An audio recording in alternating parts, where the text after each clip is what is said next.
E peço a você também, que está no vídeo, que se inscreva aí no nosso canal, né? Curta aí o vídeo, se caso você gostou, claro, curte aí o vídeo, porque isso mostra para o YouTube que é um vídeo relevante, né? E acaba ajudando na divulgação do Evangelho. Então peço a você também que nos ajude aí na divulgação, na propagação da palavra de Deus, e que Deus abençoe a sua vida.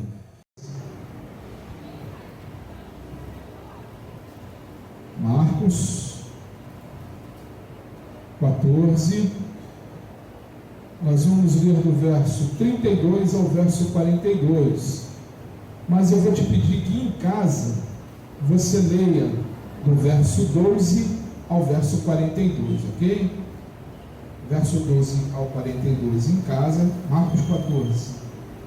E o verso nós vamos ler hoje aqui no culto, do verso 32 ao verso 42.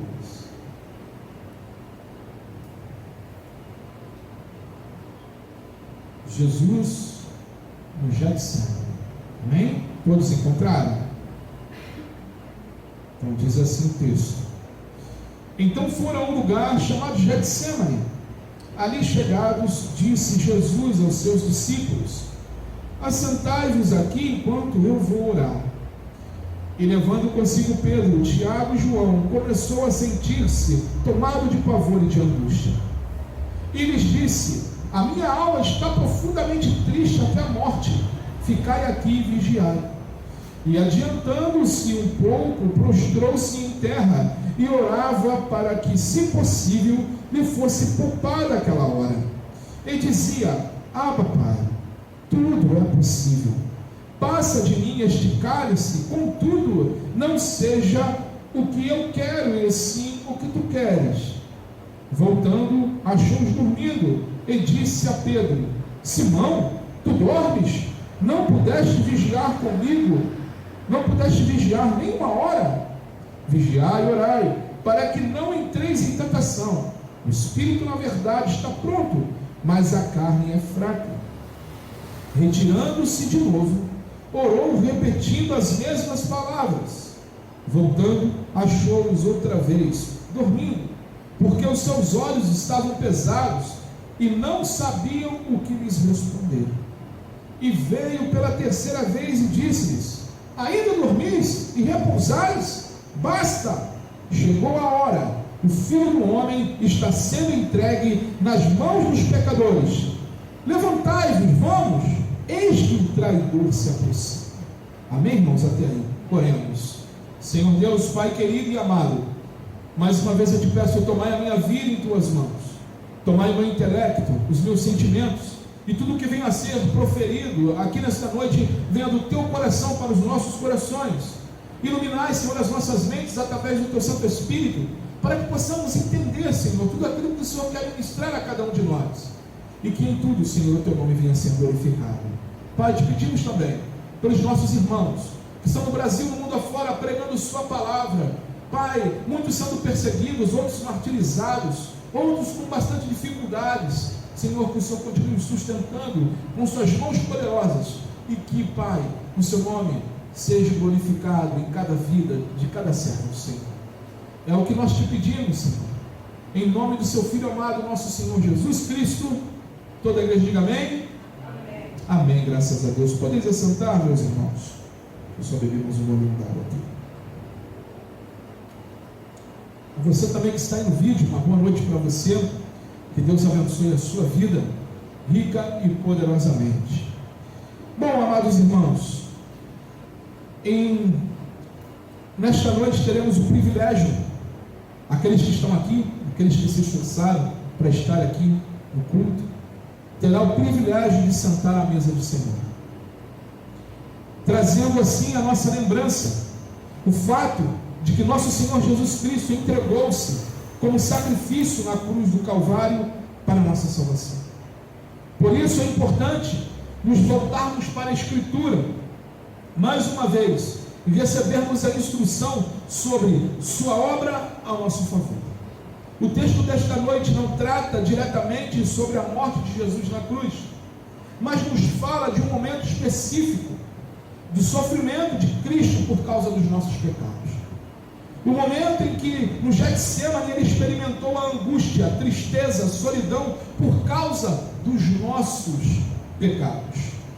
Por isso, eu vos anuncio o Evangelho da graça de Deus, que nos mostra que o Senhor Jesus Cristo experimentou em nosso lugar o peso da ira de Deus.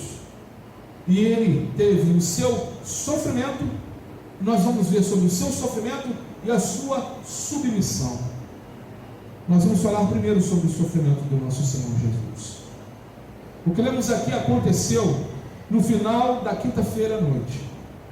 Era a época de Páscoa, festa judaica, que relembrava a libertação do povo de Israel do Egito. Eles estavam ali reunidos. Deixa eu só estou aqui, não perdi o ponto.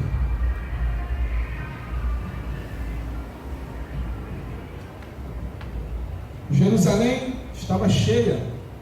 Os peregrinos vindos de todas as partes para celebrar a Páscoa.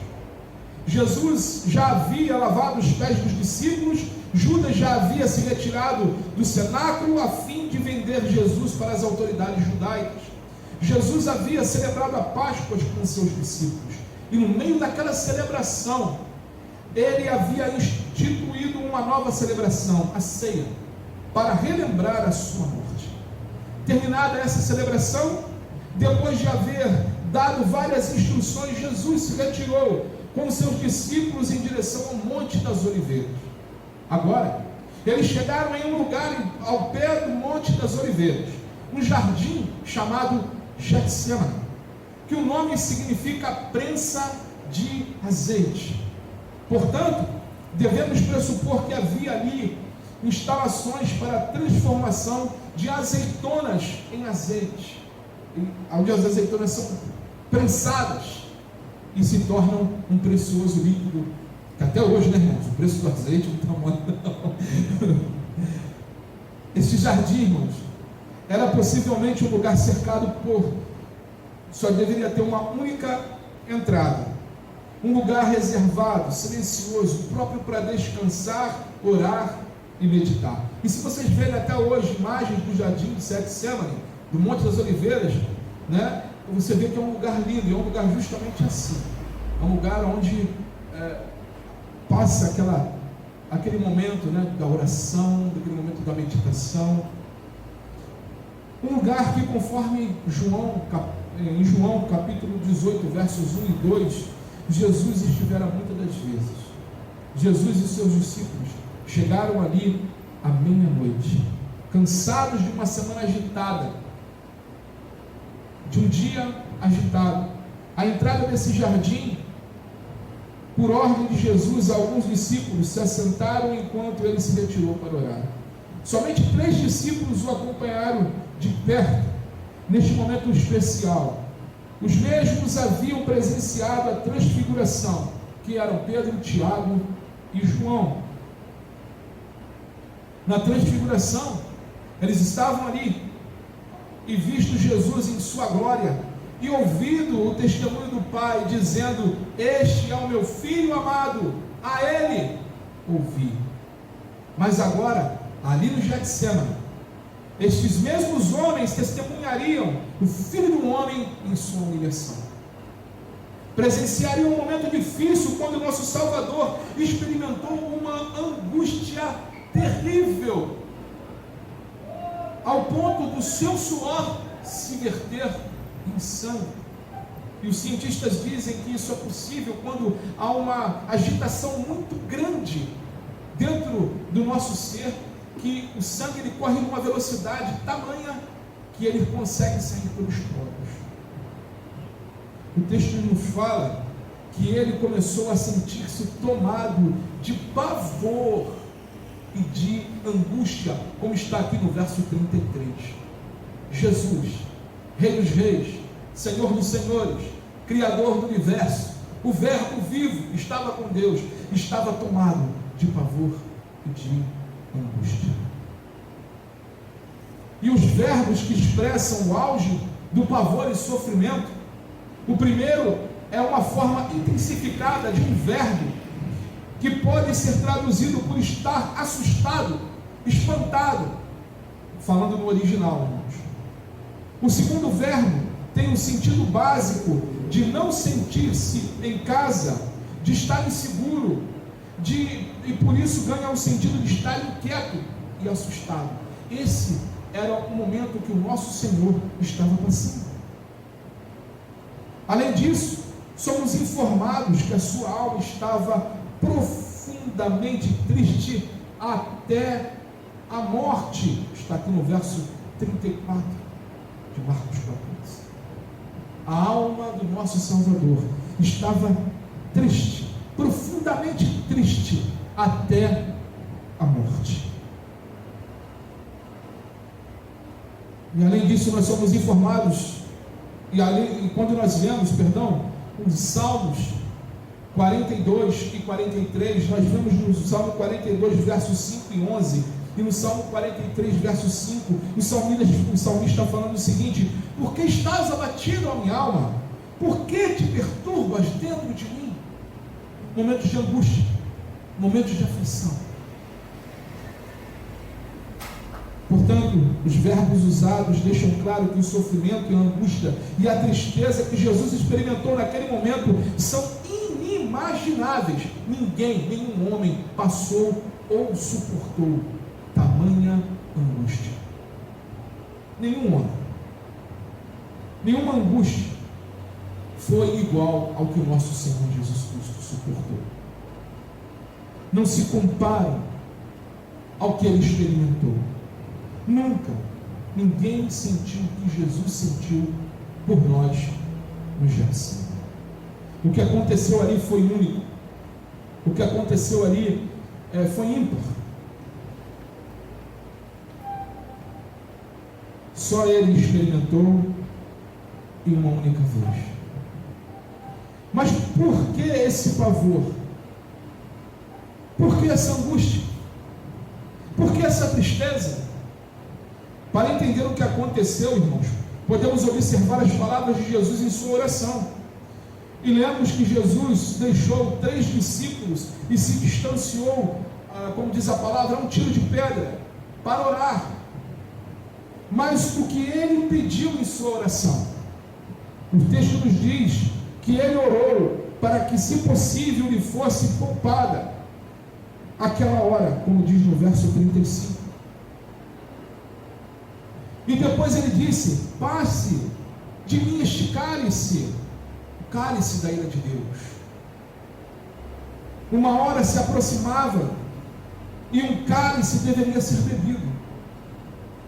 O que Jesus experimentou no Getsemane está então relacionado a esta hora e a este cálice. Isto é uma referência àquele momento que Jesus teria de assumir os nossos pecados na cruz do Calvário, recebendo a condenação que nós merecíamos. A hora em que ele bebeu o cálice amargo da ira de Deus em nosso lugar. Portanto, não foram as humilhações, não foram as chicotadas, não foram as bofetadas, não foi a coroa de espinhos, os pregos da cruz ou lança do soldado, o que o deixaram assim, mas foi o preço que ele havia de pagar a Deus por nossas vidas. Ele mesmo havia dito, conforme lemos em Lucas, capítulo 12, verso 4 e verso 5, diz o seguinte: Digo-vos, pois, amigos meus, não temais os que matam o corpo, e depois disso nada podem fazer. Eu, porém, vos mostrarei a quem deveis temer. Temei aquele que, depois de matar, tem o poder para lançar no inferno. Sim, digo-vos, a esse deveis temer.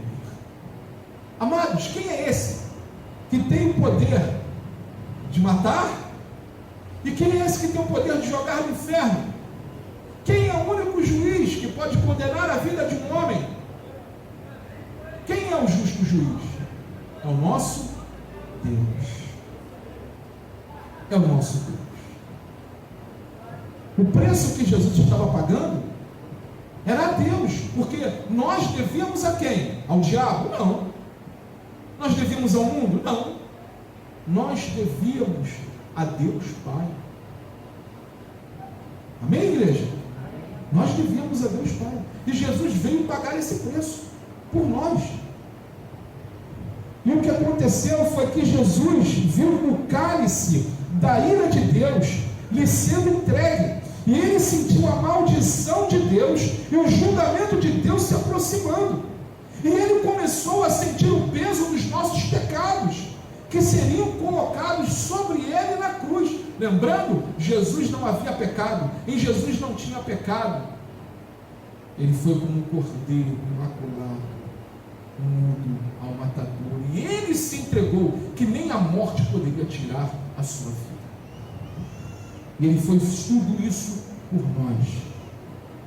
E ele começou a sentir o peso dos pecados que seriam colocados sobre ele na cruz. É como se uma onda terrível, tal como de um tsunami, se aproximasse dele, uma onda com todo o peso do pecado do seu povo.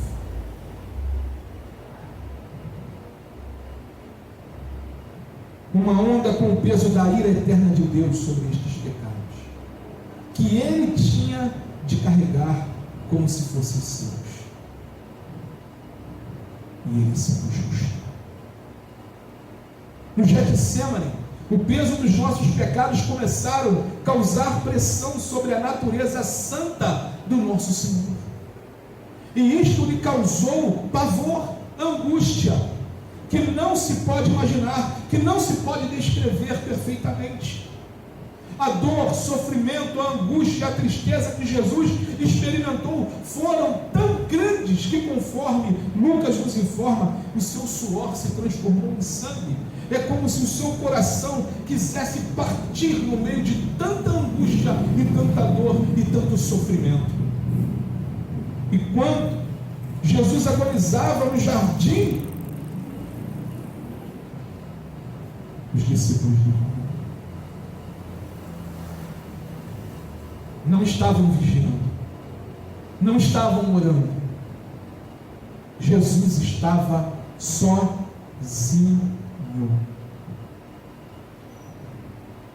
Ele teve de passar por essa hora sozinho. Teve de beber o cálice sozinho. Ele teve de carregar o fardo dos nossos pecados e fez sozinho.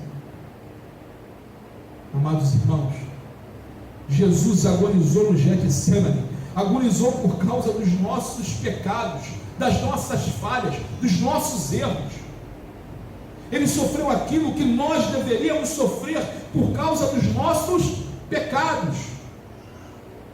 Nas palavras do apóstolo Paulo, em 2 Coríntios, capítulo 5, verso 21, ele diz o seguinte: aquele que não conheceu o pecado, ele o fez pecado por nós, para que nele fôssemos feito justiça de Deus. Nós fomos justificados em Cristo Jesus. O sangue do Cordeiro derramado sobre as nossas vidas nos livrou da morte eterna. Portanto, amados irmãos, temos de pensar um pouco sobre o que causou o sofrimento do nosso Salvador. Foram os nossos pecados. A culpa, a condenação dos nossos pecados recaíram sobre ele, trazendo pavor, angústia e tristeza profunda sobre a sua alma santa. Foram as nossas palavras de difamação, foram as nossas mentiras, foram as nossas imoralidades, foi o nosso orgulho, foram as nossas ausências ao culto, desprezando a palavra de Deus e os sacramentos. Foi a nossa ingratidão, a nossa falta de contentamento, a nossa insubmissão, a nossa inveja, a nossa falta de amor, as nossas obras malignas, Enfim, foram os nossos pecados contra Deus e o próximo que trouxeram essa profunda tristeza à alma do nosso Salvador. Foram os nossos pecados que lhe causaram o pavor, a angústia. Então nós temos que imaginar que o pecado seja, nós não temos que imaginar que o pecado seja uma coisa insignificante, sem consequências. Quando o texto nos aponta para a malignidade e a miséria do pecado. O sofrimento de Jesus no Getsemane nos lembra o quanto o pecado é terrível e que seu salário e angústia, a dor, é a morte. Então isso nos leva à seguinte consideração: antes de nos aproximarmos da mesa do Senhor, como faremos nessa noite? Precisamos examinar a nossa própria vida,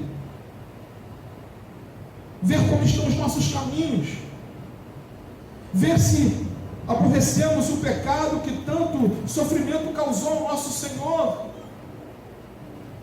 Não devemos fingir que não temos pecado, porque lá em 1 João diz que aquele que diz que não tem pecado é mentiroso.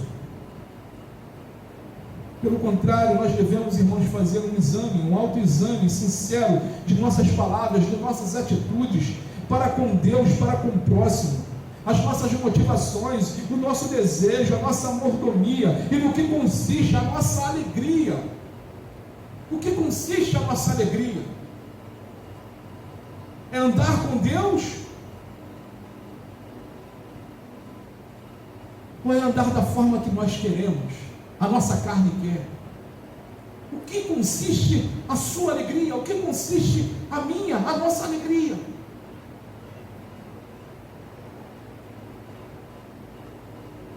Lembrando das palavras que usadas na forma para a celebração da Santa Ceia, cada um deve ter a consciência dos seus pecados e da maldição de Deus para detestar e se humilhar perante Deus, porque a ira dele contra o pecado é muito grande. Então, amados irmãos, eis que cada um de nós que irá assentar-se a essa mesa do Senhor nesta noite deve fazer: parar, meditar, examinar com muita atenção o seu próprio coração, identificando os pecados específicos, humilhando-se diante de Deus e pedindo perdão, reconhecendo a sua graça. Nós não podemos chegar à mesa do Senhor como se não houvesse pecado, ou como se não houvesse necessidade de um autoexame. Temos de nos lembrar das palavras de 1 Coríntios, que Paulo nos diz, nos versos 20, capítulo 11, verso 28, verso 29, que diz o seguinte: examine-se, pois, o homem a si mesmo, e assim coma o pão e beba o cálice, pois quem bebe sem discernir o corpo, come e bebe juízo para si. O que o apóstolo Paulo está dizendo aqui? Ele está dizendo que era para as pessoas não participarem da ceia? Não, ele está falando o seguinte: para examinar, você tem que fazer um autoexame. Eu estou falando isso no geral, tá, irmãos? Nós temos que fazer um autoexame. O que eu fiz de errado? O que eu estou aborrecendo o pecado? Estou vivendo longe do pecado? Eu quero viver uma nova vida e continuar vivendo uma nova vida com Deus? Senhor, me perdoa. Me perdoa pelos meus pecados. E me ajuda. Esse examine-se não é para excluir ninguém da comunhão com Cristo. É pelo contrário. É para que venhamos participar de uma forma correta. E esse examine-se é pessoal.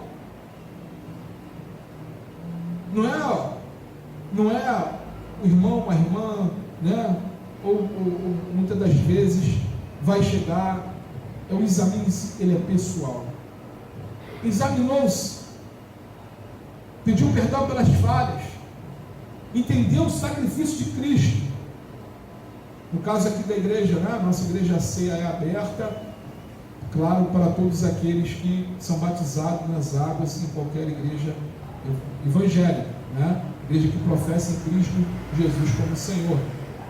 Amém? Então a ceia chama de ceia aberta. Mas nós temos que examinar a nós mesmos. Sentir um peso no seu coração. Errei, falhei, meu Deus me perdoe. Me ajude, eu quero participar desse momento de comunhão com a igreja, com Cristo Jesus. Amém, irmãos? Esse é o examine-se. E aí ele continua dizendo: examine-se, pois o homem a si mesmo, e assim, ele não falou para deixar, e assim coma do pão e beba do cálice, pois quem bebe sem discernir o corpo, come e bebe juízo para si mesmo. Ou seja, aquele que chega e come e bebe de qualquer forma, pegou um pão, é um pedaço de pão e um suco de uva. É isso que ele está falando.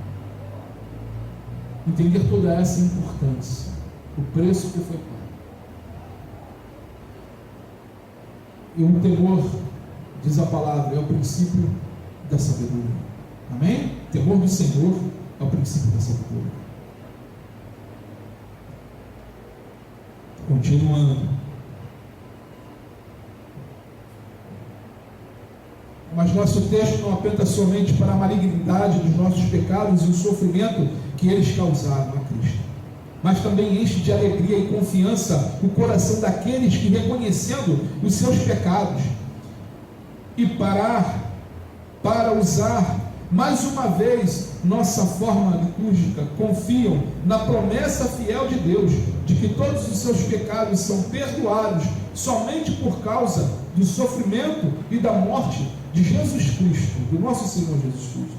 Se você realmente possui esta confiança, então, quando estiver participando da ceia do Senhor nesta noite, você saberá que nunca experimentará a dor, o terror, o sofrimento, a angústia, a tristeza que Jesus experimentou em seu lugar, em nosso lugar. Se você realmente possui a confiança e sabe que nunca provará o cálice da ira de Deus, nunca mais será desamparado, porque Jesus pagou o preço em nosso lugar. Se você realmente possui essa confiança, sabe que Jesus já passou por tudo isso em seu lugar. Pense sobre isso, e você nunca saberá o peso real dos seus pecados, o terror da maldição, o peso do julgamento, ou o significado do inferno, pois Jesus já os experimentou em nosso lugar. Esta é a boa notícia do Evangelho da graça de Deus. Então, não há tristeza, não há dor, não há solidão, não há angústia que se compare ao que Jesus experimentou. Nada que passamos nesta vida se compara ao que Jesus experimentou em nosso lugar. E por causa dele, temos uma esperança de que um dia, quando ele voltar, enxugará de nossos olhos toda lágrima. Toda lágrima. Então temos motivo, irmãos, para viver com gratidão e com submissão à vontade de Deus, sabendo que o próprio Jesus nos mostrou o caminho para os de coração aflito, a sua submissão. Em meio a toda essa angústia experimentada por Cristo, o que ele fez? Ele bateu o pezinho? Fez como um filho mimado? Não. Ele se submeteu à missão. Ele se submeteu a Deus, à vontade de Deus. A resposta: ele orou, ele se humilhou em oração, colocando seu joelho e rosto no chão, em atitude de completa submissão a Deus. Ele mostrou a sua dependência ao Pai, como fez durante toda a sua vida. E podemos aprender muitas coisas em sua oração. Em primeiro lugar, podemos notar a relação íntima entre Jesus e o Pai. Ele se dirigiu a Deus de maneira que nenhum judeu ousaria se dirigir. Abba, Pai. Abba, Pai, ou seja, ele se dirigiu a Deus usando um termo que uma criança usaria em relação ao seu pai. Ou seja, paizinho, vamos trazer para a nossa cultura, é melhor dizendo. Paizinho. O judeu ele nunca falaria de Deus com Deus dessa forma. E ele nos ensina a orar assim. E é interessante notar na transfiguração, o pai disse: este é meu filho amado. Agora, no Getsemane, no sofrimento, o filho diz: Abba, Pai, Paizinho. E agora, por causa da obra de Jesus a nosso favor, nós sabemos que podemos nos dirigir a Deus da mesma forma. Podemos dizer: Pai nosso que estás nos céus. E agora, podemos notar também que a sua oração foi a oração de um aflito. Não foi fácil que o mestre passou. Mas não foi uma luta contra a vontade do Pai. Não foi uma oração cheia de orgulho, como a oração de muitos daqueles que querem dizer a Deus o que Ele deve fazer ou o que querem. Jesus orou reconhecendo o poder do Pai. E Ele disse: tudo te é possível, como está aqui no verso 36, verso 14. Por isso Ele orou que, se possível, fosse poupada aquela hora, para que, se possível, passasse dele aquele cálice.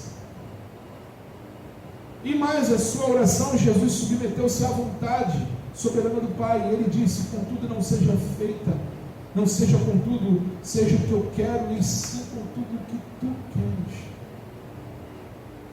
Romanos 8, 28 diz que a vontade de Deus ela é boa, ela é perfeita, ela é o que, irmãos? Agradável.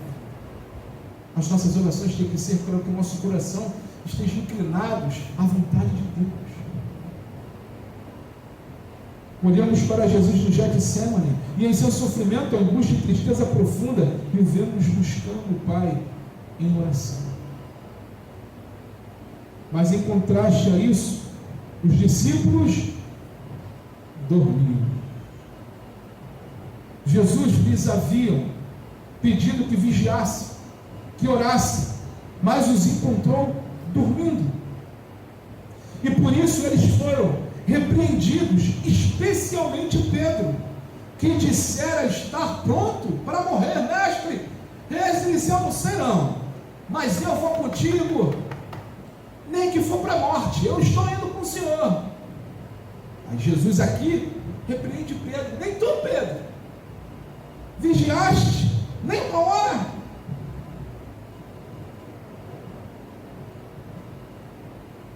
O Pedro que disse que ia comigo para a morte. Jesus não falou isso, mas nas entrelinhas, era isso que Jesus está falando. Você que falou comigo que ia para a morte. Você que falou para mim que me ama. Não vigia nenhuma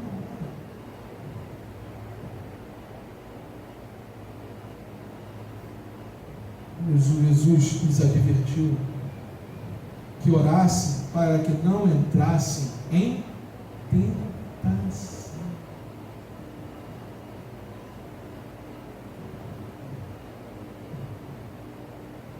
Verso 38, o Senhor ele fala aqui, no capítulo 14, o espírito na verdade está pronto, mas a carne ela é fraca.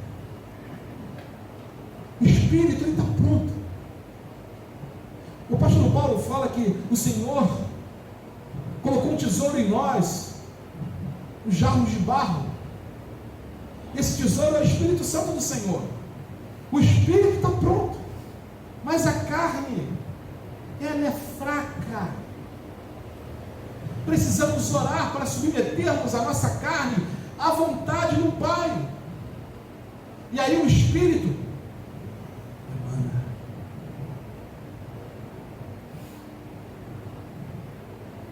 Aí há cura, milagres. Não porque é uma obrigatoriedade de Deus, não. Mas é a graça dele sobre as nossas vidas. É o poder dele manifestando através da sua igreja. Um agente de Deus neste mundo, que para o inferno, que tem esse poder dado e decretado por Deus, quem é, irmãos? A igreja. As portas do inferno não prevalecerão contra a igreja do Amém. Ou seja, a igreja avança, o inferno recua. Mas quando os discípulos estão dormindo,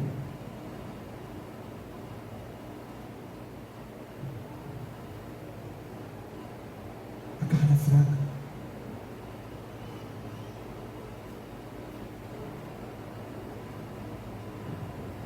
Os discípulos tinham ânimo em seu espírito, mas tinham suas limitações físicas, suas limitações emocionais. Por causa de sua fraqueza, eles deveriam vigiar e orar. Mas eles, pela segunda vez, pela terceira vez, foram encontrados dormindo. Era tarde da noite. Eles foram vencidos pelo cansaço e tristeza, de tal maneira que na terceira vez eles ouviram Jesus, mas sequer conseguiram reagir. Por fim, Jesus disse: basta, indicando com essa palavra uma mudança de sequência.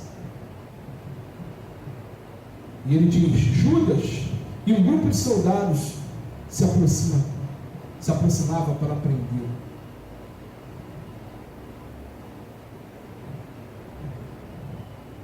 E notamos logo em seguida, se nós formos continuar a leitura, para você ver como é importante vigiar e orar, irmãos, porque logo em seguida Pedro estava ativo.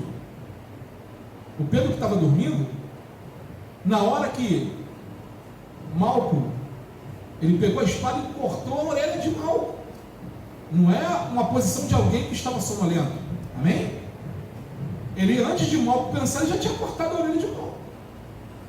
Mas Jesus vai, cura Malco e fala para ele: pela espada fere, pela espada será ferido.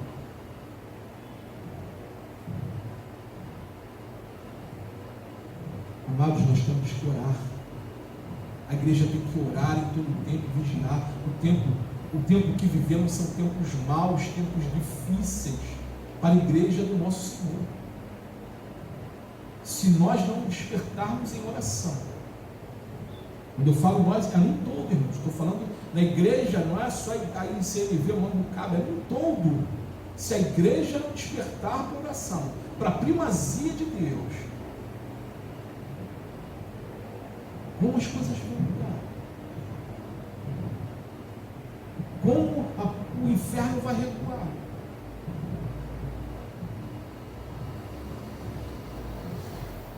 Olha o que diz em Hebreus capítulo 5, verso 7. Conforme o Espírito Santo diz lá em Hebreus, capítulo 5, verso 7. Jesus, tendo oferecido com forte clamor e lágrimas, orações e súplicas a quem podia livrar da morte, foi ouvido por causa da sua piedade. Jesus, ele ofereceu o clamor e as lágrimas dele a quem? Ao homem? Não. A Deus. Ele orou e suplicou a quem podia livrar da morte.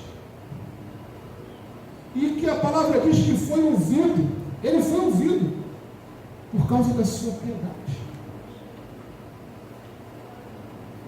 Ele foi ouvido. Ele pediu para que a vontade do Pai fosse cumprida, e ela foi cumprida. Pela vontade do Pai, Jesus padeceu sob o poder de Pôncio Pilatos. Pela vontade do Pai, Jesus foi crucificado. Pela vontade do Pai, Jesus foi morto e sepultado. Pela vontade do Pai, ele desceu ao inferno, mas ressurgiu ao terceiro dia. Ele está vivo, e ele vive, e pagou o preço, amados, pela nossa vida, pela nossa comunhão com ele, que não deve ser desprezada.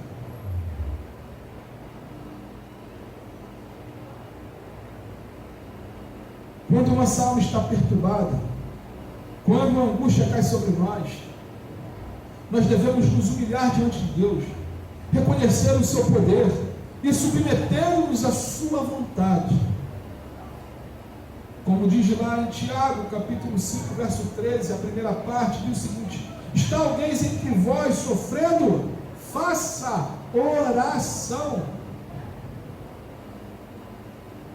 Muitas das vezes, irmãos, nós vemos as pessoas lamuriando, parecendo aquela da minha época, né?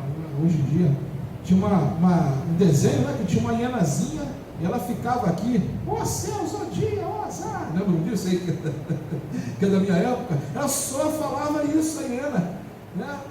E muitos crentes estão assim. Às vezes as coisas estão acontecendo, a prensa do azeite está apertando, em vez de correr para os pés de Cristo, em vez de correr para a igreja, fica em casa, Netflix, e fica, ai meu Deus, por que, meu Deus? Porque Deus está te chamando, assim como chamou Jonas.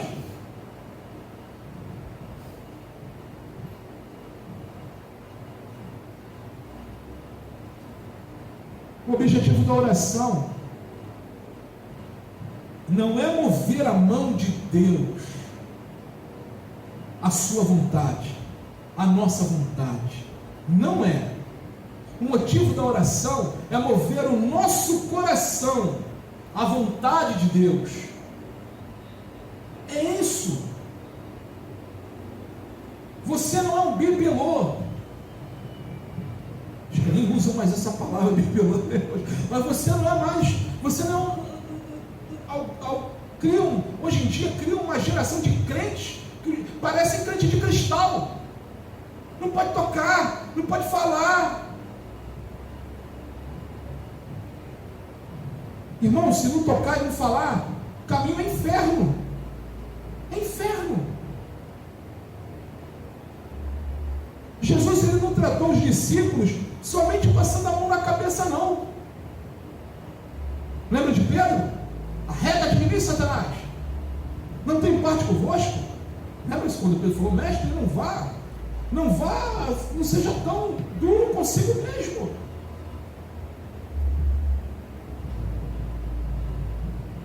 Isso faz parte do discipulado, do verdadeiro discipulado. Não é dos modismos que nós vemos hoje em dia, palavras de autoajuda, que não leva ninguém a nada, está levando uma série de pessoas para o inferno. Autoajuda não salva ninguém não, irmãos, não salva não. Autoajuda massageia o ego do homem, é isso que acontece, mas ele não trata. A autoajuda, ela não trata da sua vida, ela não trata das suas mãos, ela vai te colocar ali, você sair e se sentir bem. Olha, houve uma porção de heresia, e oh, que legal. Quem tem o poder de sarar, quem tem o poder de salvar, é o Espírito Santo através da palavra de Deus, o sacrifício do nosso Senhor Jesus Cristo.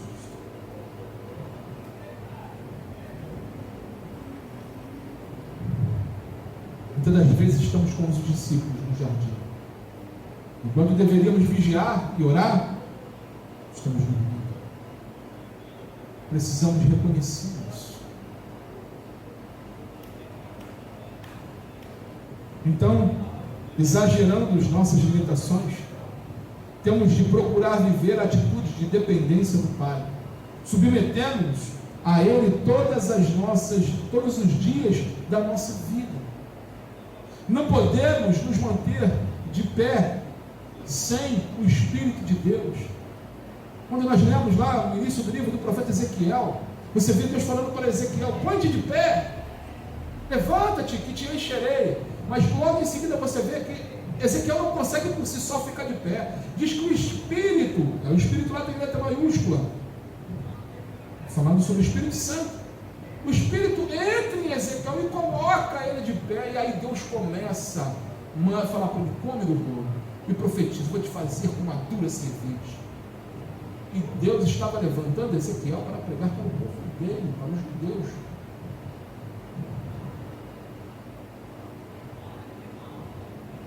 E se Deus levanta e nos faz, irmãos, pregar dessa forma e alertar, porque Deus nos ama. A palavra diz: qual é o pai que não corrige o filho a quem ama? Muitas das vezes dá mais na gente do que no filho, não é assim? Quando a gente ali dá uma palmada naquela região que o Senhor lá, né? O Senhor já até, né? Até isso o Senhor fez, programado, né? Fez aquela região anatômica lá atrás, para a correção. E dói na gente.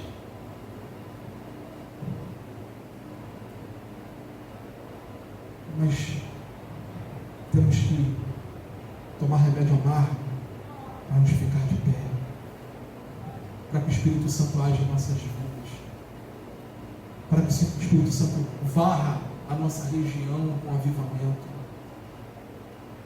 Nós somos fracos, somos frágeis, limitados, insuficientes.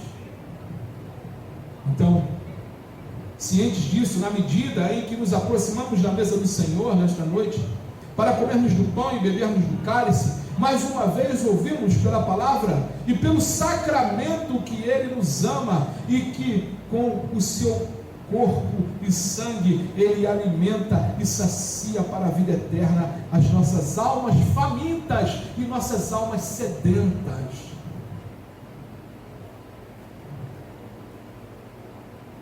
Portanto, amados irmãos, nesta noite nós devemos nos unir, nossas vozes em louvor ao nosso Senhor e Salvador Jesus Cristo, que sofreu em nosso lugar, que garantiu com seu sofrimento e morte o perdão completo de todos os nossos pecados, e que nos ensinou o caminho de submissão à vontade do Pai, e que por sua graça nos alimenta e sustenta para a vida eterna.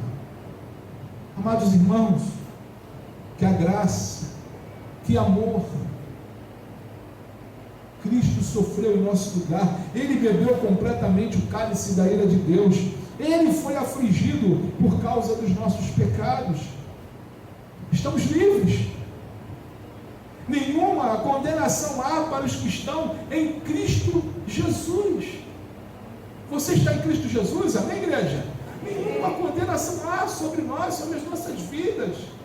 E se olharmos para as nossas fraquezas, se percebermos as nossas limitações, sabemos que devemos viver, pois Ele nos mostrou o caminho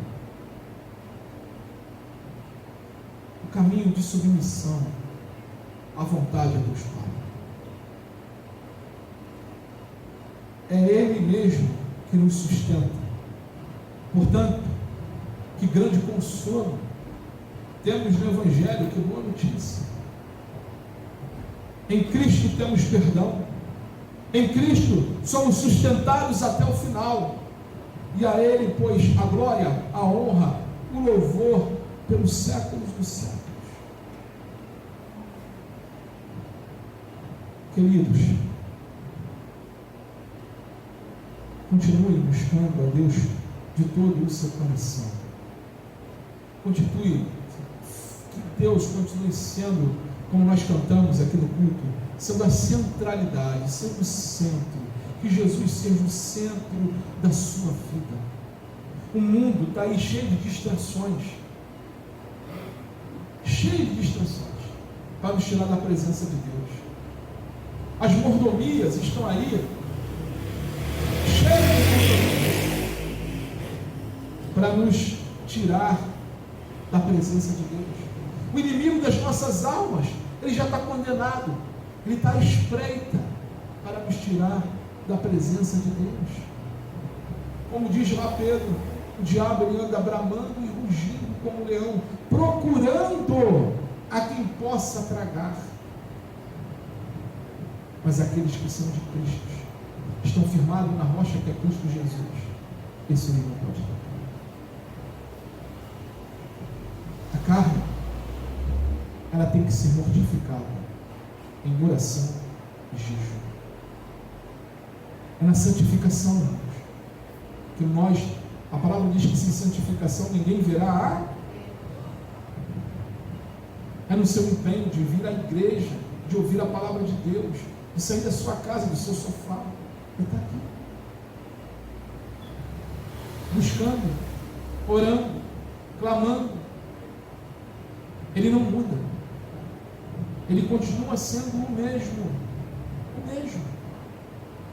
Deus fiel, o mesmo Deus justo, o mesmo Deus longânimo, mas também um Deus de justiça. Deus de justiça. Que nós, irmãos, venhamos estar em oração em todo o tempo.